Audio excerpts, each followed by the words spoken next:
Hello everyone. जैसा कि हम सब लोग जानते हैं कि राज कपूर की आवाज़ मुकेश हुआ करते थे और उन्होंने अपनी ज़िंदगी के बेहतरीन गाने मुकेश की आवाज़ में ही पर्दे पर अदा किए हैं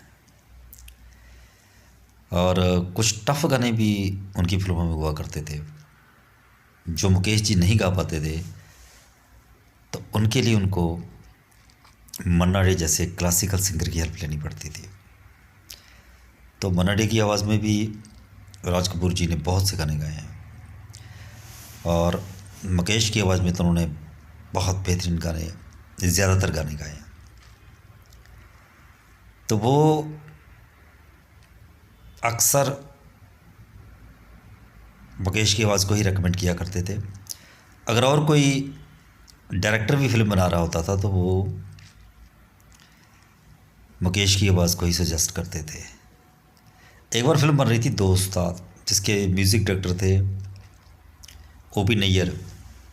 उस फिल्म के गाने आपने भी सुने होंगे, नज़रों के तीर मारे कस कस कस ऐसे करके, और मेरे दिल का मकान, बड़े उसके हिट गाने थे, रफ़ी साहब और आशा भोसले के गाए हुए। तो ओ.पी. नैयर को उस फिल्म में हीरो राज कपूर ही थे, तो उन्होंने नाम मुकेश का ही सजेस्ट किया था।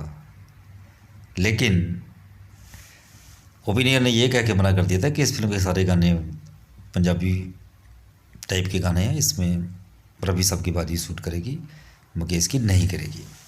और बाद में हुआ भी यही, उसमें सारे गाने रफ़ी साहब के रखे गए थे और मुकेश का गाना कोई नहीं था। तब बाद में राज कपूर को भी रियलाइज़ हुआ था। लेकिन आज मैं किस्सा इस बात की जी नहीं आपके साथ साझा कर रहा कि रफ़ी साहब की आवाज़ में राज कपूर क्यों नहीं गाते थे, कम गाने क्यों गाते थे, मुकेश को क्यों लेते थे। यहाँ बात कुछ और हो रही है कि एक बार एक फ़िल्म बनी थी संगम, उसके सारे गाने मुकेश की आवाज़ में ही थे और होने वाला भी यही था कि सारे गाने ही मुकेश की आवाज़ में ही रिकॉर्ड किए जाएंगे। लेकिन एक गाना राजेंद्र कुमार को पिक्चराइज होना था और वो गाना बहुत ही रोमांटिक गाना है। वो गाना कौन सा था मैं बाद में बताऊंगा। उस गाने के लिए म्यूज़िक डायरेक्टर ने राज कपूर जी को कह दिया था कि ये गाना तो रफ़ी साहब ही गा पाएंगे। तो राज कपूर नहीं चाहते थे कि वो गाना रफ़ी साहब गाए, वो चाहते थे कि हमारी टीम का ही कोई गई, या तो मन्ना डे गाएँ या फिर मुकेश गाएँ। तो वो गाना तो बहुत ही रोमांटिक है और शायद रोमांटिक गानों में टॉप पे होना चाहिए। तो वो गाना था ये मेरा प्रेम पत्र पढ़कर कि तुम नाराज़ ना होना। तो इस गाने का किस्सा ये है कि ये गाना जब राज कपूर जी को लगा कि ये गाना रफ़ी साहब को छोड़कर कोई गा ही नहीं सकता, तो वो उनके घर पहुंच गए थे। उन दिनों उनके एक बच्चे की तबीयत भी ख़राब चल रही थी।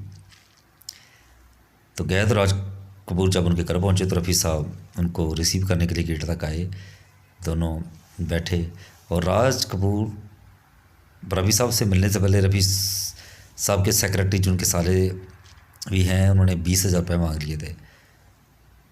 तो राज कपूर जी 20,000 रुपये देने को भी तैयार हो गए थे। लेकिन जब रफ़ी साहब को ये पता चला कि राज कपूर जी के एक बच्चे की तबीयत ख़राब है तो वो हॉस्पिटल पहुँचे। तो राज कपूर भी उनको गेट तक ही आए और दोनों ने बड़े प्यार से बातचीत की।